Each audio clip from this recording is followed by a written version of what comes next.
The initiative that we call TEDL, which is Transforming Education Through Digital Learning, has been one of the perhaps most successful initiatives that Title I has been able to fund. At least it's been one of the most engaging. A little over 2 years ago, the Prince George's County Title I office purchased about 4,000 tablets to transform the learning environments in 4 Title I middle schools in effort to close the achievement gap. Each teacher and student was given a mobile device. They became very much engaged in not only the practical use of mobile devices, but also it helped them to build their capacity around engaging classroom experiences and also promoting achievement and closing the achievement gap. Many special projects were birthed out of this initiative, one of which was the adoption of the flipped classroom. As a result, we now have 5 teachers who now are shining stars in our district who are using the flipped classroom strategy as another way to promote student achievement and also to increase their interest around mobile technology. The flipped classroom is an outstanding concept that we have implemented at William Wirt. Teachers are excited about it. The flipped classroom is a reverse model of teaching where students receive instruction at home through teacher-created videos, and now homework is moved to the classroom where they can receive guidance and instruction from their teacher. This approach allows teachers to differentiate instruction and spend more one-on-one time with each student.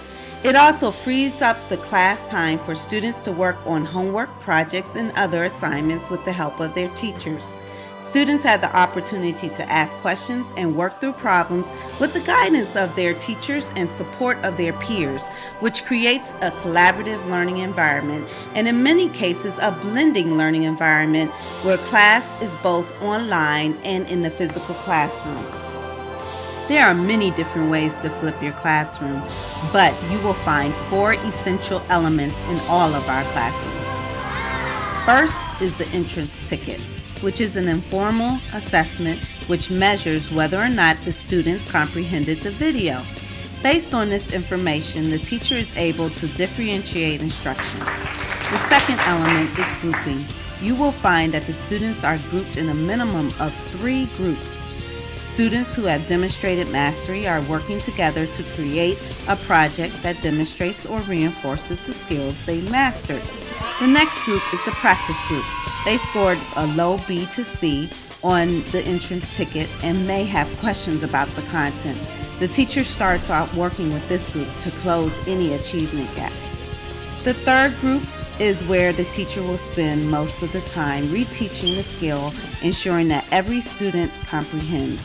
The teacher can finally serve as a guide on the side, helping students to engage in discussion, challenges, inquiry, and move to the mastery of skills. The third element is another assessment we call the exit ticket, which measures whether or not the students have mastered the content. The teacher is able to prescribe a video for homework based off the real-time data received from the student's exit ticket.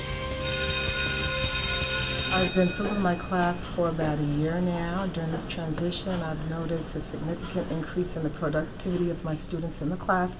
It's about a 95% increase in productivity.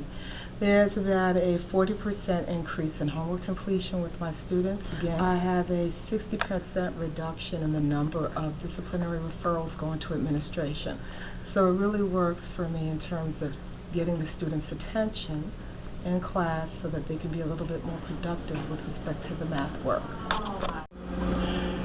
It is truly important for a principal to be invested in the process. And what I mean by that, to invest the time, the skill, as well as the financial resources.